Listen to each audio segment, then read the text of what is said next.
Hello everyone, this is Govind sir. Welcome back to lecture number 8, continuation of light, reflection and refraction chapter.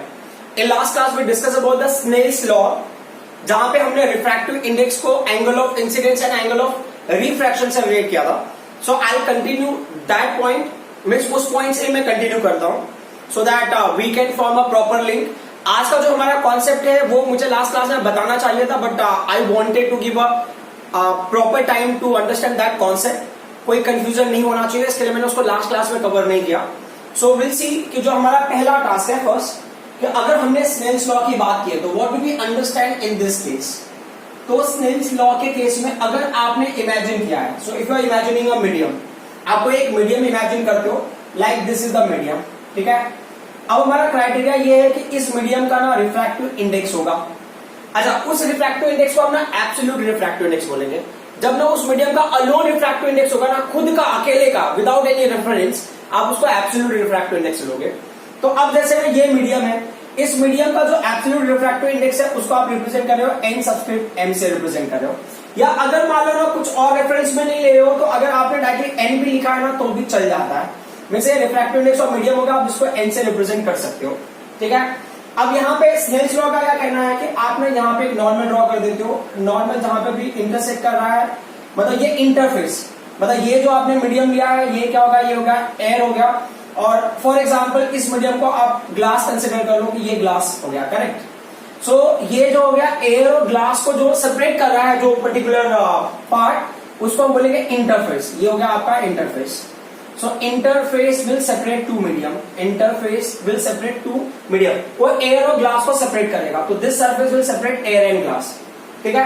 हमने क्या देखा है कि जब ना लाइट यहाँ पे इंसिडेंट होता है, when the light will incident on this one, ये हो गया आपका एंगल ऑफ इंसिडेंस, ठीक है.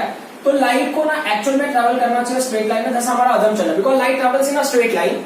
बट एक और पॉइंट हो रहा है, light travels in a straight line in the same medium. जब तक मीडियम सेम होगा इन होमोजेनियस मीडियम, जब तक मीडियम सेम होगा light will travel in a straight line. अब इसका मतलब ये नहीं कि लाइट दूसरे मीडियम में जाएगा तो स्ट्रेट लाइन में ट्रेवल नहीं करेगा. It will travel in a straight line, but क्या होता है at the interface it will bend.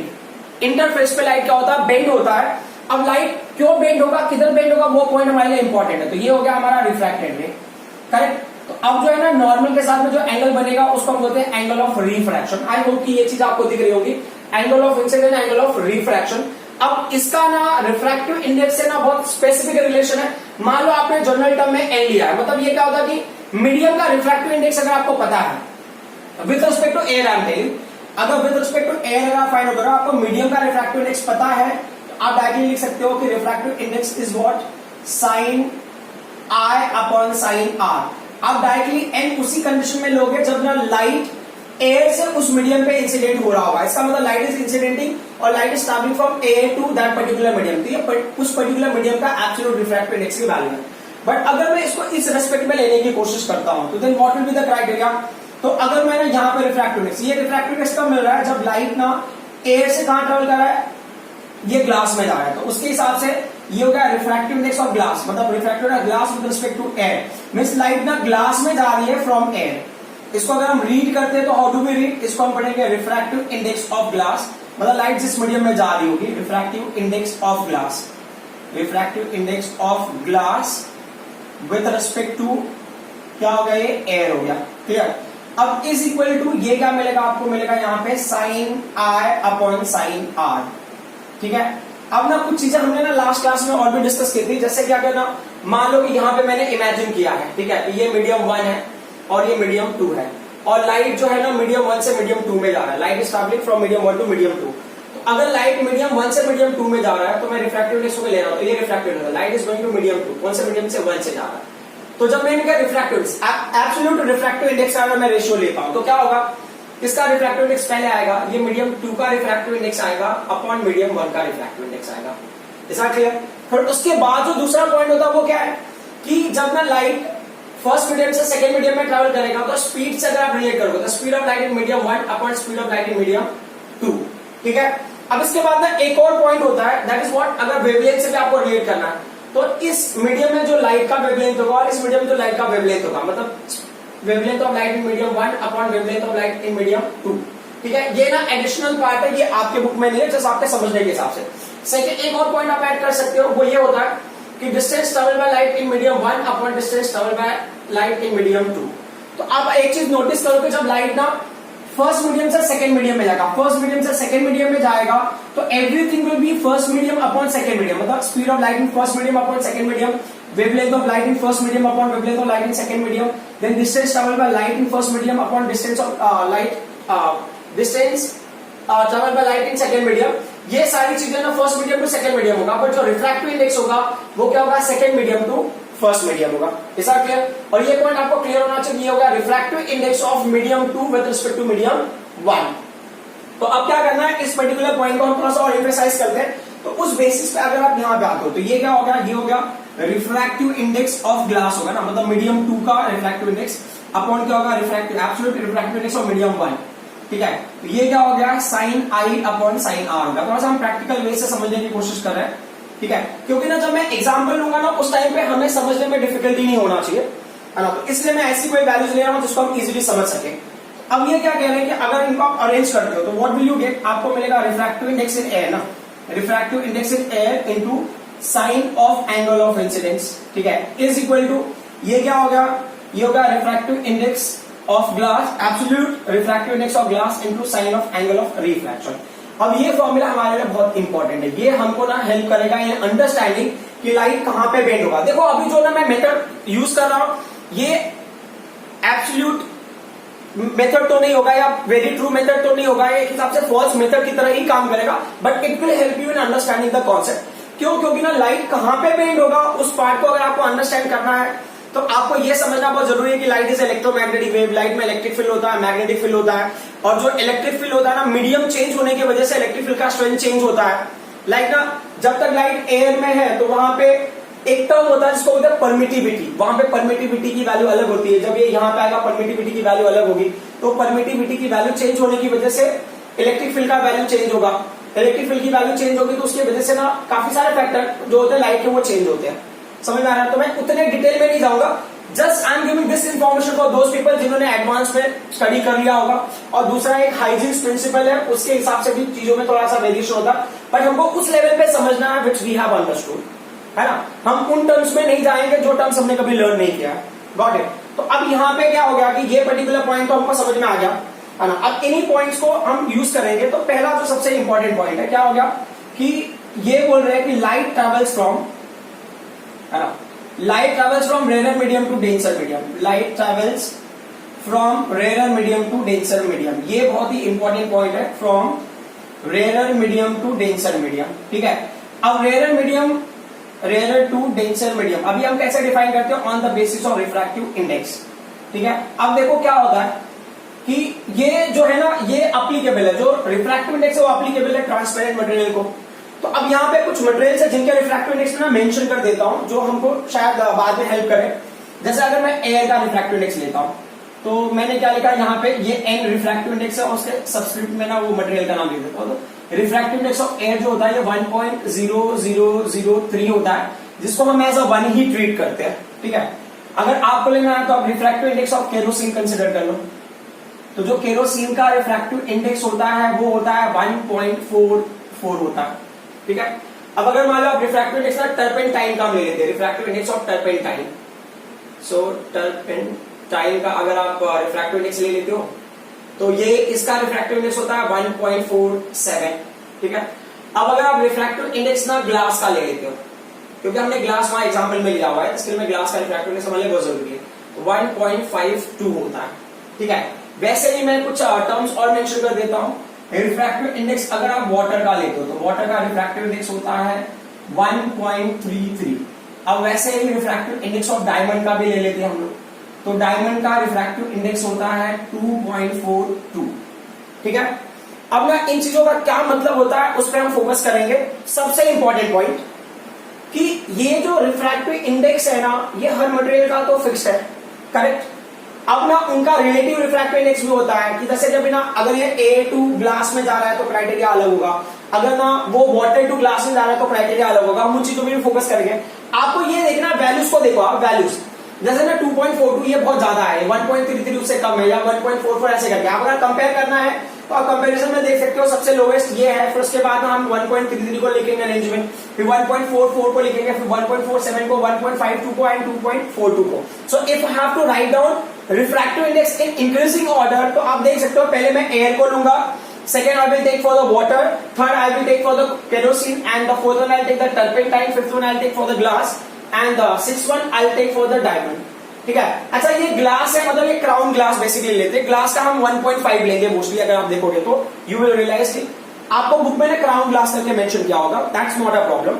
सो अब हम इन चीजों को यूज करके यहाँ पे देखते हैं. तो light travels from rare to denser medium. Rare to denser medium देखो, एयर का जो रिफ्रैक्टिव इंडेक्स है वो कितना है, 1.003 है, मतलब दैट इज 1. और जो ग्लास का रिफ्रैक्टिव इंडेक्स कितना 1.52 है. तो अगर ना लेस रिफ्रैक्टिव इंडेक्स है तो that will fall to the rare medium, ज्यादा रिफ्रैक्टिव इंडेक्स है तो that will fall to the denser medium. ये पॉइंट तो आपको समझ में आया होगा कि जिसका रिफ्रैक्टिव इंडेक्स कम है उसको रेयर मीडियम लेंगे, जिसका रिफ्रैक्टिव इंडेक्स ज्यादा है उसको डेंसर मीडियम लेंगे. तो light travels from rare to denser, तो इस केस में लाइट ना रेयर से डेंसर में ट्रेवल कर रहा है. ठीक है. तो अगर light rare to denser travel करता है तो क्राइटेरिया क्या होता है, तो इन्होंने जो पॉइंट बोला है वो क्या बोल रहे हैं कि light bends towards normal. Light है ना नॉर्मल की तरफ बेंड होता है, बेंड टुवर्ड्स नॉर्मल. अब इस पॉइंट पे हमें एम्फेसाइज करने की जरूरत है कि लाइट क्यों नॉर्मल की तरफ बेंड होगा. यही हमारा सबसे इंपॉर्टेंट पॉइंट है. अगर ये हम पॉइंट समझ जाते हैं तो बहुत अच्छा रहेगा. वैसे अगर आपको ना कभी एग्जाम में एक्सप्लेनेशन के लिए नहीं पूछता है, बट अगर कभी पूछ लिया तो हमें क्या आंसर लिखना चाहिए वो भी मैं बता दूंगा आपको. ये जो है ये है आपका नॉर्मल. क्लियर. ये पॉइंट ऑफ इंसिडेंस हो गया और ये इंटरफेस हो गया. It's a interface between two medium ना, सेपरेटिंग टू मीडियम्स. अगर आपको और मेंशन करना है तो आप यहाँ पे मेंशन कर दो कि ये रेयर मीडियम है और यहाँ पे मेंशन कर दो कि ये डेंसर मीडियम है. Got it. अब लाइट इंसिडेंट हो रहा है यहाँ पे, this is the incident ray of light. Clear. ये लाइट इंसिडेंट हो गया. करेक्ट. इंसिडेंट होने के बाद this light is suppose to travel in this direction.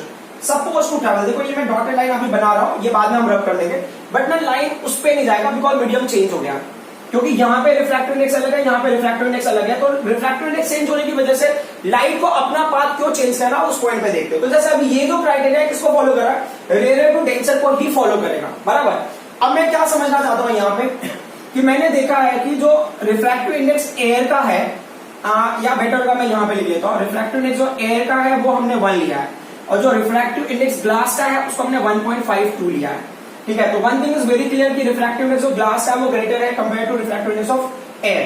तो अब यहाँ पे मैं उस हिसाब से देखूं तो refractive index of air is less and refractive index of glass is more. Clear. अब क्या होता है यहाँ पे इस पॉइंट पे देखो, मतलब ना ये चीजें तो डिसाइड हो गया. रिफ्रैक्टिव इंडेक्स मतलब रेयर मीडियम डेंसर मीडियम का रिफ्रैक्टिव इंडेक्स डिसाइड हो गया. आप उसके लिए कुछ भी नहीं कर सकते. अब आप क्या कर सकते हो, the thing which you can do is कि आपने एंगल ऑफ इंसिडेंस को डिसाइड कर सकते हो. तो चलो ठीक है, आपने एंगल ऑफ इंसिडेंस को डिसाइड करना कि चलो ठीक है ये एंगल ऑफ इंसिडेंस हो. क्लियर. आपने एंगल ऑफ इंसिडेंस को डिसाइड कर लिया. अब इनको मल्टीप्लाई करके कुछ वैल्यू मिल गया हमको. बराबर. ये स्नेल्स लॉ के हिसाब से sine i upon sine r होना चाहिए. ये फॉर्मेट फॉलो होना चाहिए, मतलब एन ए साइन आई का value n g sine r के इक्वल होना चाहिए. तो जिसमें से ये वैल्यू क्या है, लेस है और ये पर्टिकुलर नंबर से मल्टीप्लाई हो गया. ये वैल्यू आपको मिल गया यहाँ पे. समझ में आ रहा है. तो फॉर एग्जाम्पल जैसे ये 1 है. क्लियर. और ये जो वैल्यू है साइन आई का वैल्यू मान लो कि आपने x से मल्टीप्लाई किया. फॉर एग्जांपल x कोई वैल्यू है, उससे मल्टीप्लाई किया आपको वैल्यू मिल गया x. अब प्रॉब्लम क्या है, एनजी का वैल्यू डिसाइडेड है. तो देखो यहाँ पे जो रिफ्रैक्टिव इंडेक्स एयर का है वो कम है, यहाँ पे रिफ्रैक्टिव इंडेक्स ग्लास का ज्यादा है. अब अगर आप किसी नंबर से मल्टीप्लाई करते हो, चलो ठीक है किसी नंबर से क्या आप मान लो ना, यहाँ पे मैंने ना 2 से मल्टीप्लाई किया. वैसे साइन की कोई वैल्यू 2 नहीं मिलेगी आपको, हमको वैल्यू 0 to 1 के बीच में मिलेगा. तो बट मैं ऐसा एग्जाम्पल ले लेता हूँ, 2 से मैंने मल्टीप्लाई कर दिया. 2 से मल्टीप्लाई करूंगा तो ये नंबर 2 हो जाएगा. Got it. अब अगर मान लो मैंने रिफ्रैक्टिव इंडेक्स ऑफ ग्लास लिया दैट इज 1.5, मैं अप्रोक्स 1.52 हो गया. अब मैं इसको 2 से नहीं मल्टीप्लाई कर सकता. I can't multiply with 2. ये जो नंबर है मैंने यहाँ पे डिसाइड कर लिया एंगल ऑफ इंसिडेंस 2 है. I can't multiply this number by 2 because ये मल्टीप्लाई करके 2 आ रहा है. तो इनको भी मल्टीप्लाई करके 2 ही मिलना चाहिए. समझ में आ रहा है. इसका मतलब क्या होगा, ये वैल्यू को मुझे क्या करना पड़ेगा, हैव टू डिक्रीज. समझ आ रही बात. तो ये जो है, अब देखो यहाँ पे ये वैल्यू जब आप फिक्स करते हो तो ऑटोमेटिकली आर की वैल्यू क्या होगी, डिक्रीज होगी. क्यों ऐसा हो रहा है, because light is going from rare to denser medium.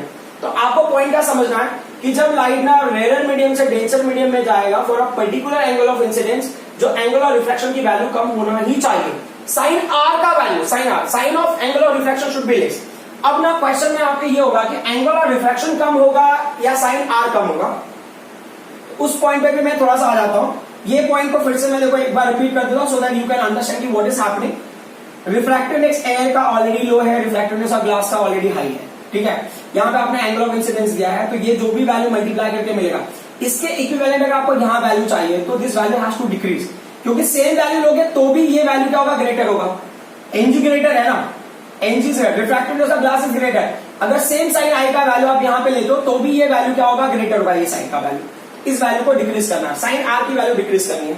तो अब यहाँ पे देखो साइन आर और आर में क्या, तो कोई ना साइन थीटा में ले रहा हूं, साइन थीटा। तो अगर साइन जीरो है, साइन जीरो का वैल्यू जीरो होता है। साइन 30 अगर हमने लिया तो साइन 30 का वैल्यू 1/2 होता है, 1/2 का मतलब क्या, 0.5 हो गया, ठीक है। अब अगर मैं साइन 45 लेता हूं, साइन 45 का वैल्यू होता है 1/√2, जिसका मतलब होता है 0.707। आप कैलकुलेट करके चेक कर लेना। साइन 60 का वैल्यू मैंने लिया, साइन 60 का वैल्यू होता है √3/2, जिसका वैल्यू होता है 0.866। Got it. अब अगर मैंने साइन 90 ले लिया है तो वैल्यू उसका होता है 1। Is that clear? तो एज यू कैन सी कि मैंने यहाँ पे 0 एंगल है, 30 एंगल है, 45 एंगल है, 60 एंगल है और 90 एंगल।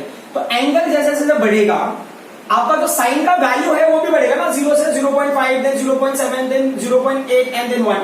तो इट्स मीन यहाँ पे ये पॉइंट पे यहाँ पे ले लेता हूं कि जो थीटा है ना वो क्या है, प्रोपोर्शनल टू साइन थीटा है। मतलब अगर थीटा इंक्रीज होगा तो साइन थीटा की वैल्यू इंक्रीज होगी। मतलब अगर साइन थीटा को इंक्रीज करना है तो थीटा को भी इंक्रीज करना पड़ेगा, और अगर साइन थीटा को डिक्रीज करना है तो थीटा को भी डिक्रीज करना पड़ेगा। ऐसा क्लियर? तो ये पॉइंट आई होप कि आपको समझ में आ गया होगा। वैसे मुझे इतना समझाना है कि अगर साइन की वैल्यू डिक्रीज हो रही है तो थीटा का वैल्यू भी उसके लिए डिक्रीज होना चाहिए, उसके एंगल की वैल्यू भी डिक्रीज होनी चाहिए।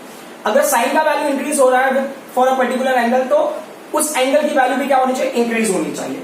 बट ऐसी चीज ना कॉस के टर्म में नहीं होता, कॉस के टर्म में उल्टा होता है। समझ आ रहा है? एंगल अगर इंक्रीज हो रहा है तो जो कॉस की वैल्यू होगी वो क्या होगी, डिक्रीज होगी। अब मुझे उतने डिटेल में नहीं जाना, just you understand this particular part. तो अब मैं इतना समझ गया कि मुझे साइन आर की वैल्यू डिक्रीज करनी है। साइन आर की वैल्यू डिक्रीज करनी है, it's mean that I have to decrease value for r. Angle of refraction की वैल्यू एंगल ऑफ इंसिडेंस से कम होगा। ध्यान दो जरा, ये एंगल ऑफ इंसिडेंस का जो भी वैल्यू रहेगा, मतलब एंगल ऑफ इंसिडेंस का जो भी साइन आई की वैल्यू रहेगी, साइन आर की वैल्यू साइन आई से कम होना चाहिए, है ना। यहाँ पे इस क्वेश्चन के हिसाब से इसके सारे डिमांड ये है कि साइन आई और साइन आर को अगर हम कंपेयर करें तो साइन आर का value should be less than sine i. इसका मतलब जो आई है वो ग्रेटर होगा और आर का वैल्यू क्या होगा, लेस होगा, है ना। Just to satisfy the Snell's law का जो क्राइटेरिया है। तो अब एंगल ऑफ इंसिडेंस अगर इसके इक्वल होगा तो एंगल ऑफ इंसिडेंस के इक्वल हो जाएगा, इस लाइन पे जाएगा। उससे ज्यादा होगा तो एंगल ऑफ रिफ्रैक्शन ज्यादा हो जाएगा, तो क्या होगा, angle of refraction has to be less. Angle of refraction less तभी होगा जब वो बेंड होगा टुवर्ड्स द नॉर्मल। बात समझ में आई? ये हो गया आपका एंगल ऑफ रिफ्रैक्शन। फिर आपका ये स्नेल्स लॉ वाला जो भी क्राइटेरिया वो फॉलो हो जाएगा। अच्छा, एक और पॉइंट है जो ना हमें समझना बहुत जरूरी है कि चलो ठीक है, हमने मान लिया कि ये मीडियम यहाँ पे खत्म होता है। फॉर एग्जाम्पल ये मीडियम ना यहाँ पे खत्म होगा, ठीक है। Tension medium is going to get over oh here. अब अगर मान लो इसको आप कंटिन्यू करते हो तो ये ऐसे जाता था ये लाइन, ठीक है।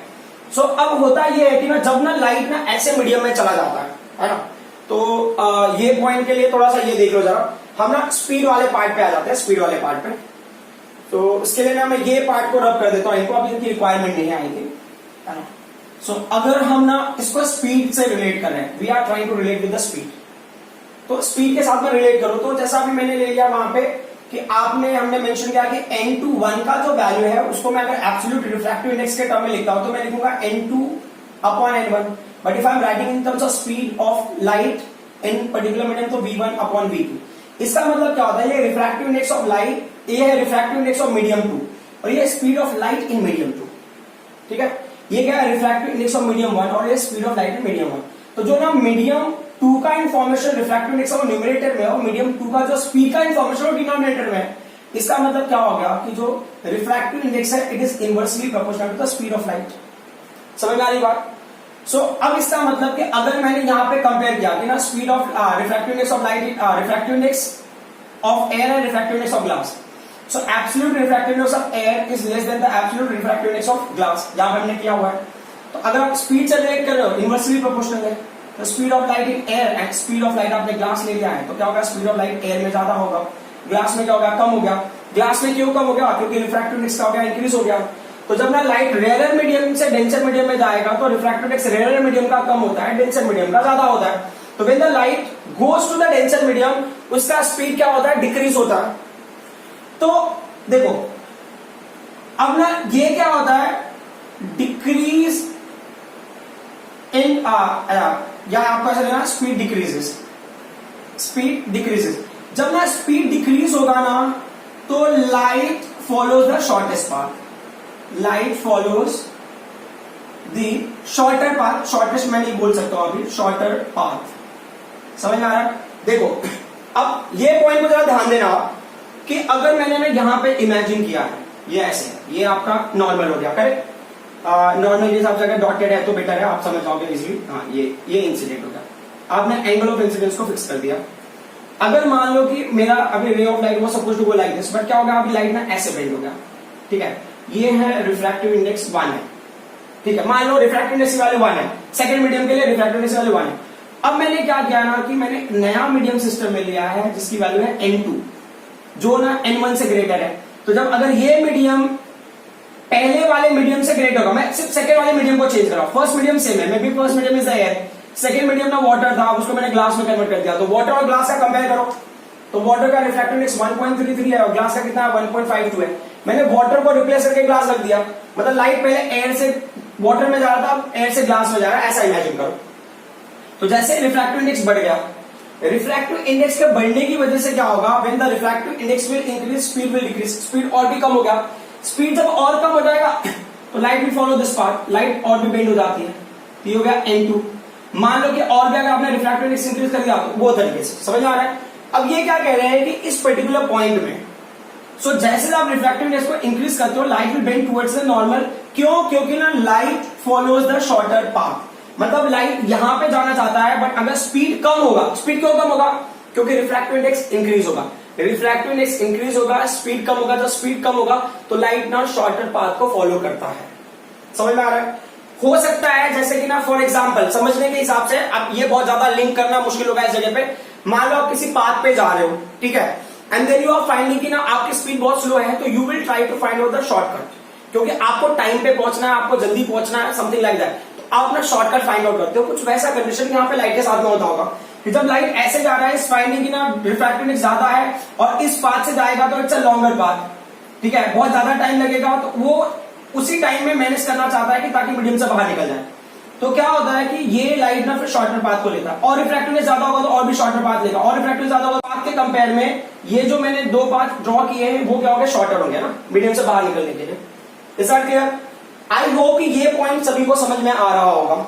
तो अगर ना light rare medium to denser medium में जा रहा है तो light will bend towards the normal. उसका पहला रीजन ये है कि एंगल ऑफ इंसिडेंस के लिए जो एंगल ऑफ रिफ्लेक्शन है वो मैनेज करना है, तो just to manage the angle of reflection according to Snell's law angle of reflection कम होना ही चाहिए, अदरवाइज क्या होगा, स्नेल्स लॉ सेटिस्फाई नहीं होगा। जनरल टर्म में आपके लेवल पे आप एक ए समझ सकते हो। दूसरा क्या समझ सकते हो आप कि जब लाइट ना रेयर मीडियम से डेंसर मीडियम में जाएगा तो speed of light decreases, light का स्पीड जब डिक्रीज होता है तो is trying to take the shorter path, तो शॉर्टर पाथ अडॉप्ट करने के चक्कर में क्या करता है, वो बेंड होता है टुवर्ड्स दी नॉर्मल। तो अब ऐसा ही कुछ स्टोरी होगा जब वो ना कहां से ट्रेवल करेगा, डेंसर टू रेयर में ट्रेवल करेगा। तो ये पॉइंट आपने, मुझे लग रहा है आपने नोट कर लिया होगा, क्योंकि अब इसकी रिक्वायरमेंट नहीं है, ठीक है। अब वहां पे है light travels from denser to rare medium, ठीक है। So when light travels from, so हमने सेकेंड पॉइंट ले लिया है, light travels from denser to rare medium, travels from denser to rare medium, denser to rare medium, ठीक है। अब इस कॉन्सेप्ट का क्या कहना है वो देख लेते हैं। अब ये बोले ना light bends away from the normal, light bends away from the normal, ठीक है। अब ना देखो, मैं वैसे चीजों को तो दूसरे तरीके से ड्रॉ कर सकता हूं, लेकिन ना मैं इस डायग्राम के हिसाब से लेने की कोशिश कर रहा हूं कि मान लो यही हमारा डेंसर मीडियम है और आप रेयर मीडियम में जाने की कोशिश कर रहे हो, ठीक है, ये डेंसर मीडियम। अभी ना डायरेक्शन ऑफ जो लाइट है वो हम थोड़ा सा रिवर्स कर देते हैं, ये हो गया रेयर। अब ना यहाँ पे हमने वही, ये इंटरफेस है, वो कोई इशू नहीं है।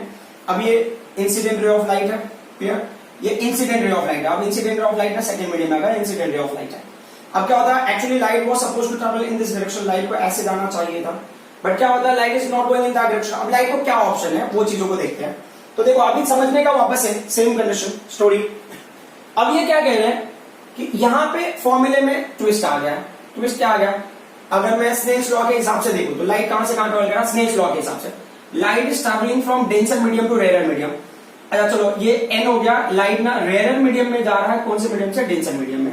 क्लियर, रेयर मीडियम में जा रहा है, कौन से मीडियम से, डेंसर मीडियम में, डेंसर मीडियम से। तो ये हो गया साइन आई अपॉन क्या होगा, ये साइन आर हो गया। क्लियर, और ये जो पॉइंट है इसको, या अगर आपको ना डेंसर रेयर के हिसाब से लेना था तो ये इसको आपने क्या लिया था, ये ग्लास है ना आपका, ये ग्लास है, तो थोड़ा सा वो इक्वेशन मुझे चेंज नहीं करना पड़ेगा। और ये एयर है, तो लाइट कहां जा रहा है, लाइट जा रहा है एयर में फ्रॉम वेयर, ग्लास। तो light is going to air from glass.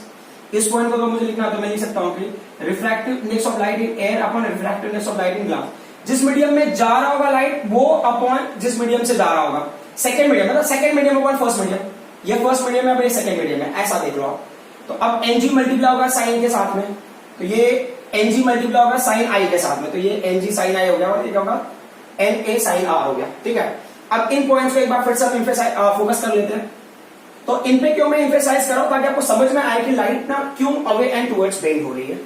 तो अब इसमें जो चीजें डिसाइडेड है, देखो अब मुझे इतना समझ में आ गया कि रिफ्रैक्टिव इंडेक्स का ग्लास का ज्यादा है in compare to what, air, ये एयर का कम होगा। अब यहाँ पे आपने angle of incidence already decide कर लिया है। तो अब देखो ये वैल्यू ज्यादा है, करेक्ट, ये वैल्यू ज्यादा है, ये वैल्यू ज्यादा है, ज्यादा के साथ कोई नंबर मल्टीप्लाइड है तो वैल्यू ज्यादा ही होगा। जब वही वैल्यू यहाँ पे किसी लेस नंबर से मल्टीप्लाई होगा तो कंपेरेटिवली अगर आप देखो ना, ये नंबर ये ज्यादा है, किसी नंबर से मल्टीप्लाई होगा, कोई नंबर फिक्स हो गया।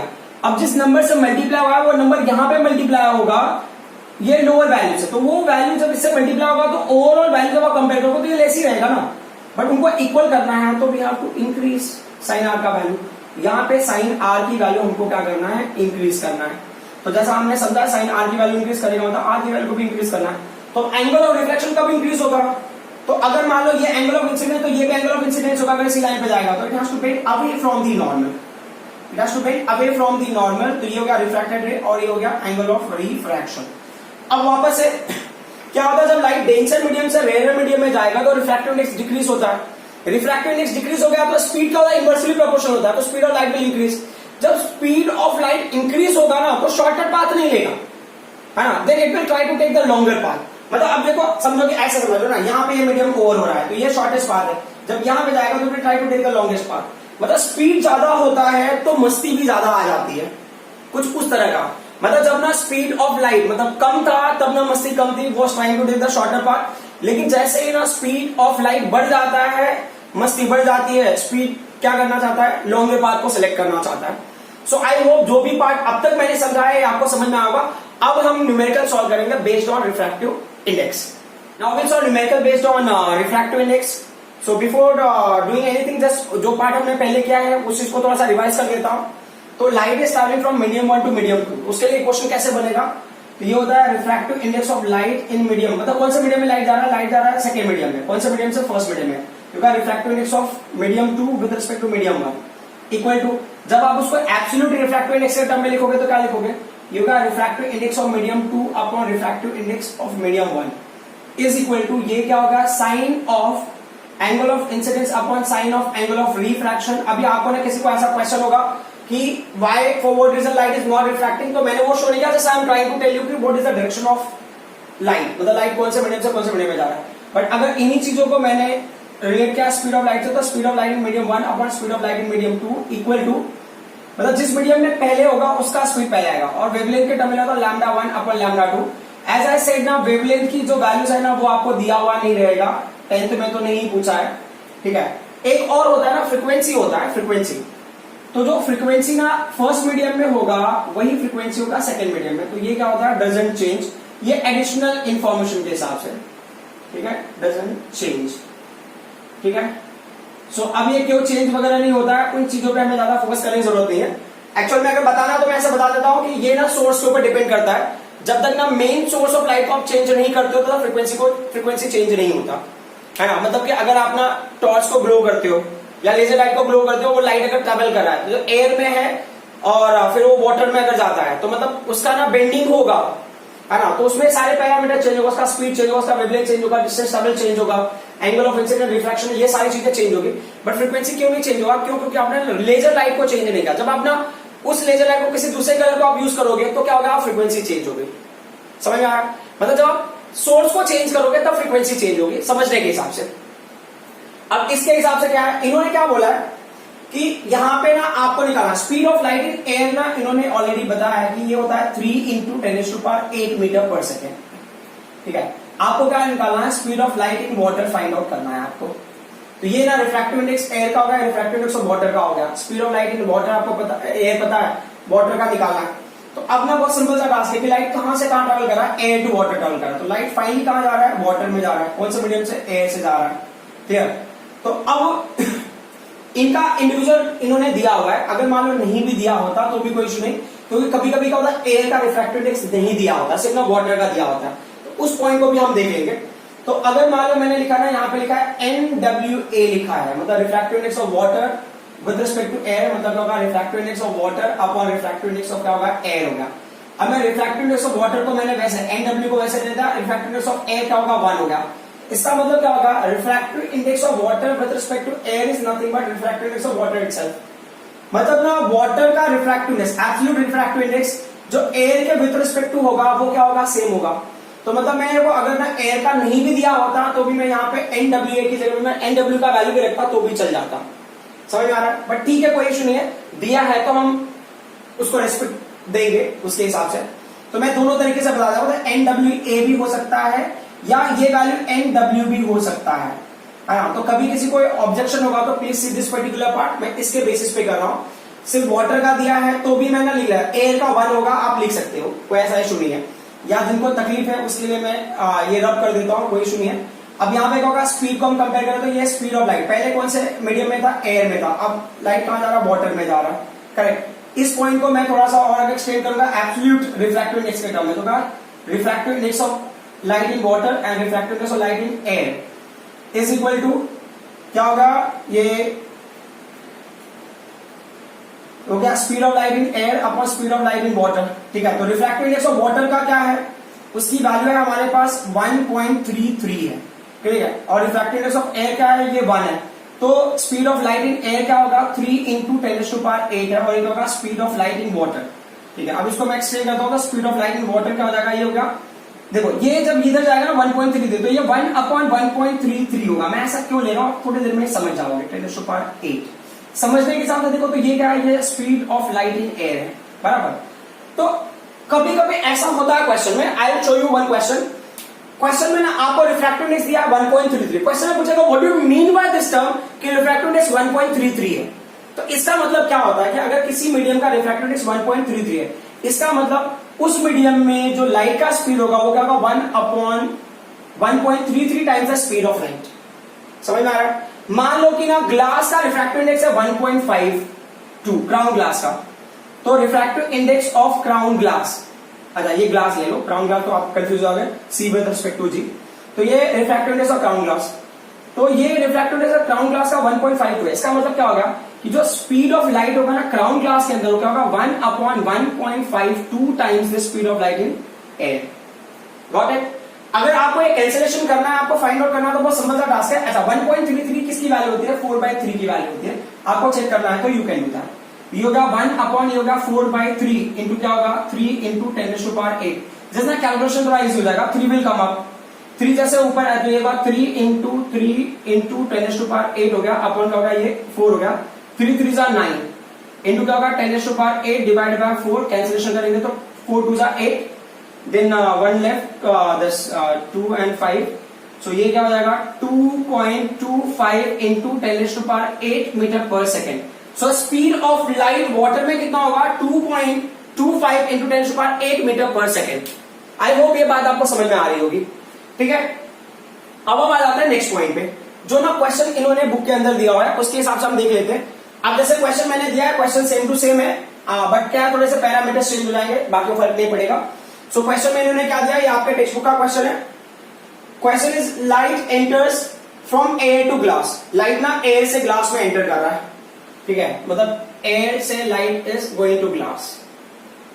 फिर what next?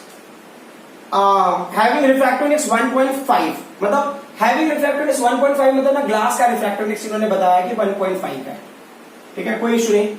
What is the speed of light in glass, आपको ना स्पीड ऑफ लाइट निकालना है कहां पे, ग्लास के अंदर।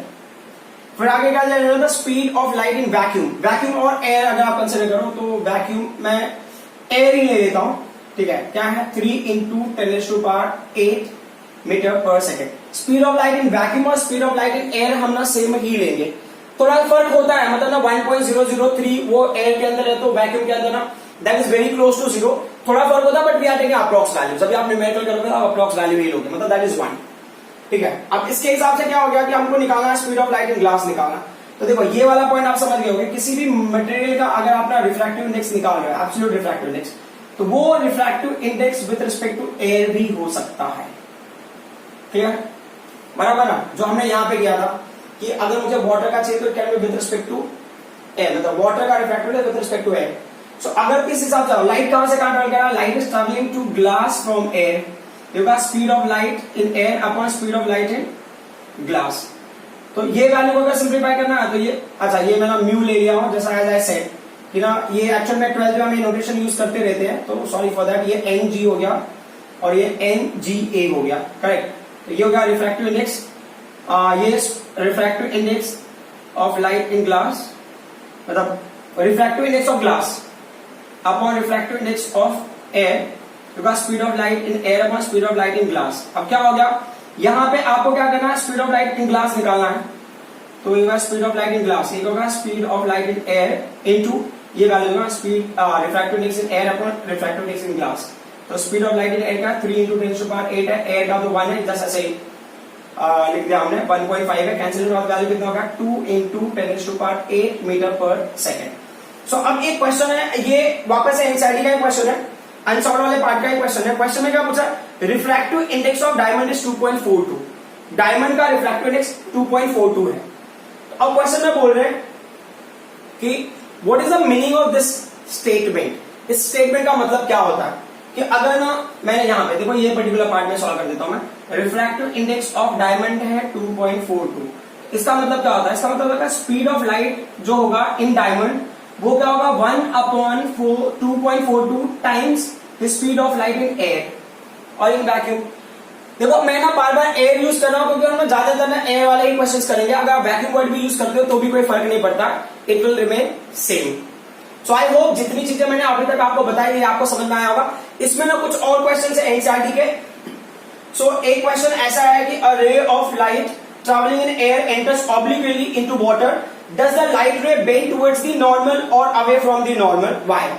तो अगर ना लाइट एयर से कहां एंटर कर रहा है, वाटर में एंटर कर रहा है, तो will bend towards the normal because the refractive index of medium increases, speed of light decreases, speed of light decreases, that's why it will bend towards the normal, speed of light increases, it will bend away from the normal।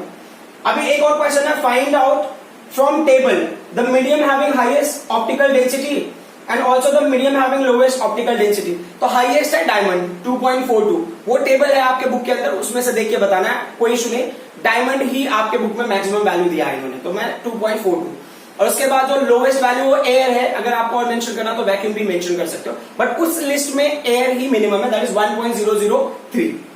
अब क्या, you are given a kerosene, turpentine and water, in which of these does light travel fastest. तो जो water का refractive index 1.33 है, kerosene का 1.44 है, turpentine का 1.47 है। सबसे कम रिफ्रैक्टिव इंडेक्स है वाटर का, तो स्पीड ऑफ लाइट उसमें ज्यादा होगा। सबसे ज्यादा रिफ्रैक्टिव इंडेक्स है टर्पेंटाइन का, उसमें स्पीड ऑफ लाइट कम होगा, क्योंकि इनवर्सली प्रोपोर्शनल। आपको टेबल से देखिए उसको आइडेंटिफाई करना है। लास्ट इंपॉर्टेंट टॉपिक जो रिफ्रैक्शन पे ही बेस्ड है। सो बेसिकली जो हमने लर्न किया था, यहां पे ना हम कंपेयर करते हैं उसी टर्म में जैसा हमने अपना डिस्कस किया था कि अगर मान लो आपने ये लिया है normal, this is the normal, ठीक है, और ये हो गया इंसिडेंट रे ऑफ लाइट, ये इंसिडेंट रे ऑफ लाइट है, ठीक है, is making angle of incidence with normal. अभी लाइट ना रिफ्रैक्ट होता है and is making angle of refraction, clear.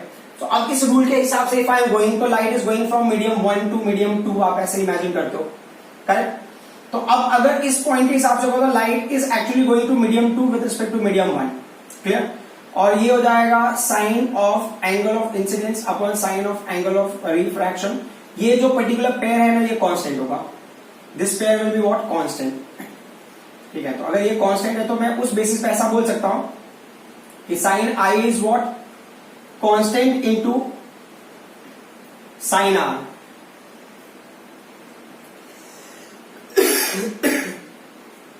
तो जैसे मैं कांस्टेंट को रिमूव करूंगा वो यार sine i proportional to sine r, basic mathematical rule. मतलब angle of incidence is what proportional to angle of refraction. मतलब अगर एंगल ऑफ इंसिडेंस को आप इंक्रीज करते हो तो एंगल ऑफ रिफ्रैक्शन भी इंक्रीज होगा, एंगल ऑफ इंसिडेंस को डिक्रीज करते हो तो एंगल ऑफ रिफ्रैक्शन भी क्या होगा, डिक्रीज होगा। तो मान लो कि अगर इस वैल्यू को मैं इधर शिफ्ट कर रहा हूं, ये रेज ऑफ लाइट को, तो ये जो होगा ना, ये रेज ऑफ लाइट इधर शिफ्ट होगा, है ना। मतलब कि यहाँ पे देखो ये एंगल ऑफ इंसिडेंस है, यहाँ पे ऐसे डिक्रीज हो रहा है, तो एंगल ऑफ रिफ्रैक्शन भी क्या होगा, डिक्रीज होगा। क्लियर। अब वैसे ही अगर मान लो मैं एंगल ऑफ इंसिडेंस को इंक्रीज करूं तो यहाँ पे एंगल ऑफ रिफ्रैक्शन भी क्या होगा, इंक्रीज होगा, it will go little ahead. अब क्वेश्चन ये है कि व्हाट विल हैपन अगर ना आपने लाइट को ऐसे पास कराया कि it is passing along the normal. ठीक है, तो ये अगर इंसिडेंट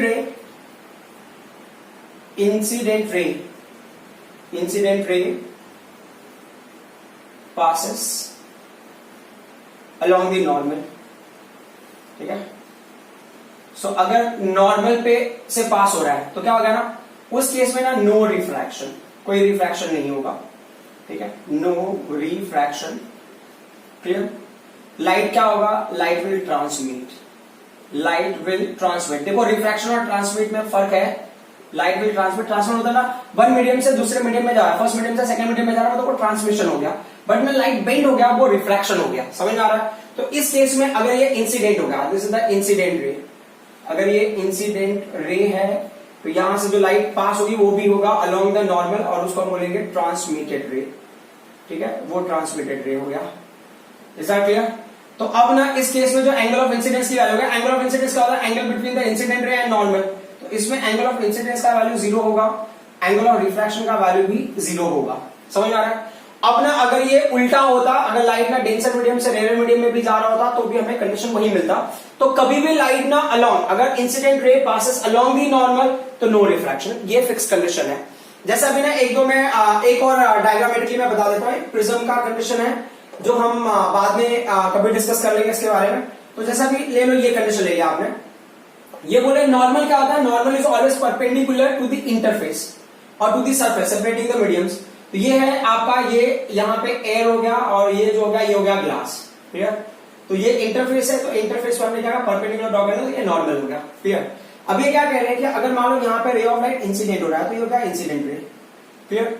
तो अब यहाँ पे नॉर्मल के साथ में कोई एंगल बना तो ये लाइट क्या होगा, रिफ्रैक्ट होगा, ये लाइट रिफ्रैक्ट हो गया, आपको यहाँ पे मिला। अब उसके बाद क्या होता है उस पर हमें फोकस करने की जरूरत नहीं। बट अगर मान लो ये है इंसिडेंट रे, ये है इंसिडेंट रे, ये हो गया इंसिडेंट रे। क्लियर। और ये क्या होगा, ये होगा रिफ्रैक्टेड रे, दिस इज व्हाट रिफ्रैक्टेड रे। अब अगर मैं इन्होंने क्या बताया, मान लो incident ray is along this line, अगर इंसिडेंट रे इस लाइन पे होता, ठीक है, ये भी है इंसिडेंट रे, तो क्या होगा, if the incident ray is along this one, तो ये क्या होगा, ये लाइट ना ऐसे ही ट्रांसमिट हो जाएगा। तो यहां पे ये जो लाइट मिलेगा ये क्या मिलेगा आपको, ट्रांसमिटेड रे, ट्रांसमिटेड रे। ठीक है। So I hope whatever I explain up till now you people understood. ये कॉन्सेप्ट ना बहुत ही सिंपल है। अब आपको लग सकता है शायद कि ना किस तरह से सिंपल बोल रहे हैं, आप अगर प्रैक्टिस करोगे तो आपको चीजें समझ में आ जाएंगी। क्या है, नया टर्म है बट इतना कॉम्प्लिकेटेड नहीं है कि आपको जिसके लिए ना बहुत ज्यादा स्ट्रगल करने की जरूरत पड़े। आप थोड़ा सा भी अटेंशन दोगे आपको समझ में आ जाएगा। Once again I hope whatever I explain you people understood. Thank you very much.